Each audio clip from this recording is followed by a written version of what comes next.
விடுமுறை தினம் மற்றும் கிருத்திகை நட்சத்திரத்தை முன்னிட்டு திருச்செந்தூர் சுப்பிரமணிய சுவாமி கோவிலில் குவிந்த ஆயிரக்கணக்கான பக்தர்கள் சுமார் 6 மணி நேரம் நீண்ட வரிசையில் காத்திருந்து சாமி தரிசனம் செய்து வருகின்றனர்.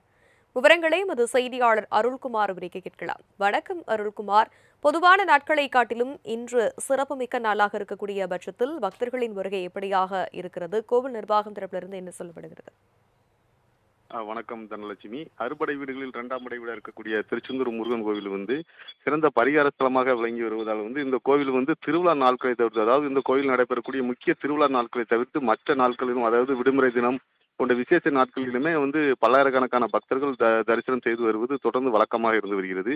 இன்று கோவில் நடை அதிகாலை 4 மணிக்கு திறக்கப்பட்டது. அதனைத் தொடர்ந்து மற்ற கால பூஜைகள் வழக்கம் போல் நடைபெற்றது. இன்று ஞாயிற்றுக்கிழமை மற்றும் முருகனுக்கு வழிபடக்கூடிய உகந்த நட்சத்திரமாக கருதப்படக்கூடிய கிருத்திகை நட்சத்திரம் என்பதால் தமிழகம் மட்டுமின்றி கேரளா, கர்நாடகா உள்ளிட்ட வெளி மாநிலங்களில் இருந்தும் பல்லாயிரக்கணக்கான பக்தர்கள் கோவில குவிந்தனர்.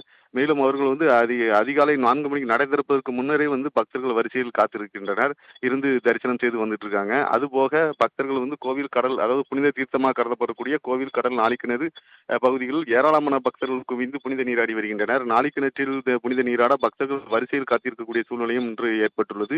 மேலும் முடிக்காணிக்கை செலுத்துவதற்கும் பக்தர்கள் வரிசையில் காத்திருந்து முடிக்காணிக்கை செலுத்தி வந்துட்டு இருக்காங்க. மேலும் பல்லாயிரக்கணக்கான பக்தர்கள் குவிந்ததால் சுமார் 6 மணி நேரம் நீண்ட வரிசையில் பக்தர்கள் காத்திருந்து சுவாமி தரிசனம் செய்கிறாங்க. அந்த காட்சிகள் தான் நம்ம பார்த்து வருகிறோம்.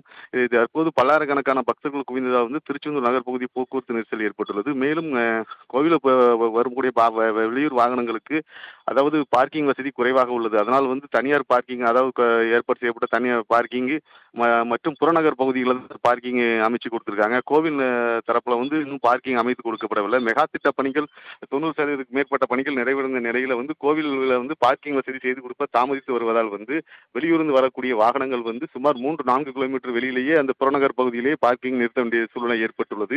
இதனால் பக்தர்கள் அங்கிருந்து செல்வதற்கு சுமார் 4 கிலோமீட்டர் தூரம் நடந்து செல்லக்கூடிய அவல நிலையும் ஏற்பட்டுள்ளது. இதனால் குழந்தைகள், வயது முதிர்ந்தவர்கள் கோயிலுக்கு தரிசனத்துக்கு செல்வதற்குள்ளே ஒரு பெரிய போராட்டத்தை சந்திக்கக்கூடிய நிலை ஏற்பட்டுள்ளது. இதனால் பக்தர்கள் பல கிலோமீட்டர் தூரம் நடந்து மேலும் தரிசன வரிசையில் பல மணி நேரம் காத்திருந்து சுவாமி தரிசனம் செய்வது பக்தர்களுக்கு திருச்செந்தூர் வருவதற்கு ஒரு வெறுப்பை ஏற்படுத்தக்கூடிய சூழ்நிலையை அமைந்துள்ளது. இதனால் கோவில் நிர்வாகம் உடனடியாக பார்க்கிங் வசதி செய்து கொடுக்க வேண்டும். இப்போ கோவிலில் பார்க்கிங் வசதி செய்து கொடுத்தால் ஆயிரக்கணக்கான வாகனங்கள் நிறுத்தப்படும். வரக்கூடிய பக்தர்கள் எளிமையாக கோவில் பார்க்கிங் நிறுத்திவிட்டு வாகனம் தரிசனம் செய்வதற்கு வசதியாக இருக்கும் என்று தொடர்ந்து கோரிக்கை வைத்து வந்துட்டு இருக்காங்க தனலட்சுமி. விவரங்களுக்கு நன்றி அருள்குமார்.